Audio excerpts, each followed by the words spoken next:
The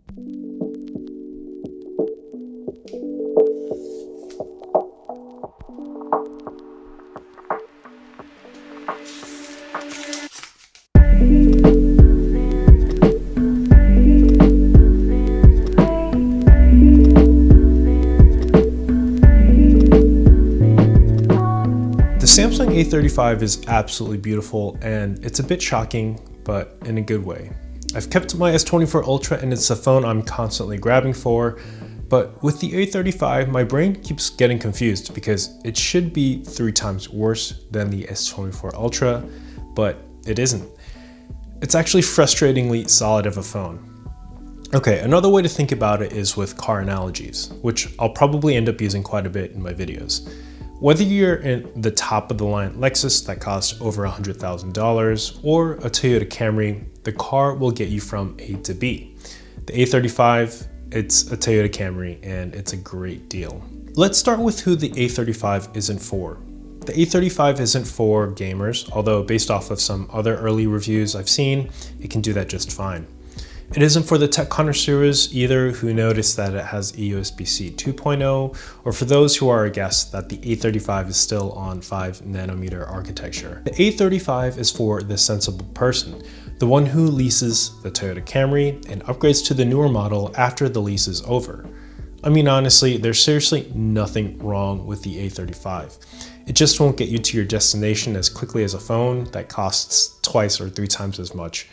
And that's okay. So what I think you should really focus on are these 4 things. First is the Exynos 1380 chip inside of this, which is good enough. Second, the screen, which is shockingly good. Third, the battery, which is even better. And fourthly, the shocking price of being under $400. In my honest opinion, it's good enough. What's important here is that it'll take you from A to B, but not in any way that'll blow your socks off.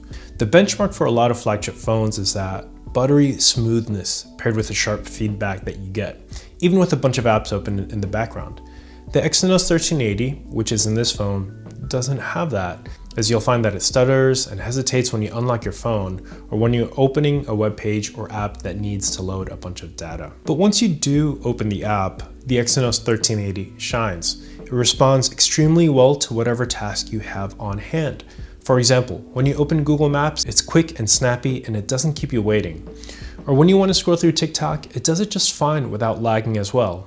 The Exynos 1380 is your reliable chip, paired with enough RAM to keep you moving through your day with zero drama. It's only when you're opening a new app or a web page or unlocking your phone that you get that slight hesitation or second longer loading screen. But if that bothers you too much, you're probably not even looking at this phone and instead at the S24 lineup. I don't really know how to compare screens. Honestly, it's just too hard to show on camera unless you zoom in within a really expensive lens. But at that point, it's not even noticeable to the human eye. With screens, all I can really express is my general impression that one can only have when you see with your own eyes, and my eyes were not disappointed.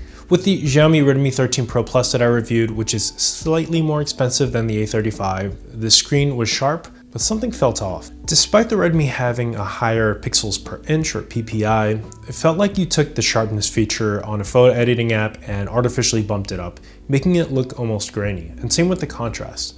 The A35 is smooth, it's gentle on the eyes, and the pixels don't jump out at you.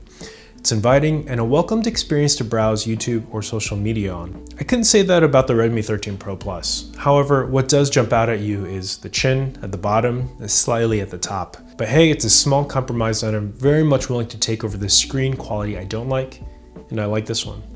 This point is short, but guys, we're living in a time where 5,000 mAh batteries are offered on sub $400 phones. It's amazing. It's literally as good as our own S24 Plus phone battery life and only an hour less than the S24 Ultra, which if you ask me, should be at least twice as good for how expensive the S24 Ultra is. It makes me really glad to know that the engineers and designers at Samsung prioritized putting in a large battery life to reduce battery anxiety, which will give you such a good user experience, knowing that you can get through a full day without having to worry about your battery life. Okay, I'm going to sneak this into my review and make this part really short, but I'm going to show you a few quick side-by-side comparisons with my S24 Ultra as a benchmark versus the A35 photos and videos. Is it a fair comparison? Absolutely not. But the point I'm trying to show you is that it works just fine. Sure, you won't be blown away by the picture qualities, nor will you be disappointed either. With that said, you'll be pleased to know that the selfie camera is pretty good. Also, with good lighting, the cameras are pretty decent. Let's be real here. The A35 series offers a serious punch, almost too strong that they didn't even release the A55, its older brother, in the US, only because the A55 would actually eat away at potential S24 buyers. And the beauty of the A35 here is that it's very much the middle child of the family, but it's gotten all the hand-me-downs from its older siblings that make it a serious middleweight contender. With a stunning glass back, IP67 dust and water rating, and a beautiful 120Hz AMOLED display, it's almost a no-brainer to go for this phone if you're in the sub $400 smartphone market or around $400. Sure, it has competition, but I don't think it really matters because what it boils down to is the A35 is basically like choosing that reliable Toyota that you can comfortably switch in 3 years with zero stress. Thanks for watching, and I'll see you guys in the next one.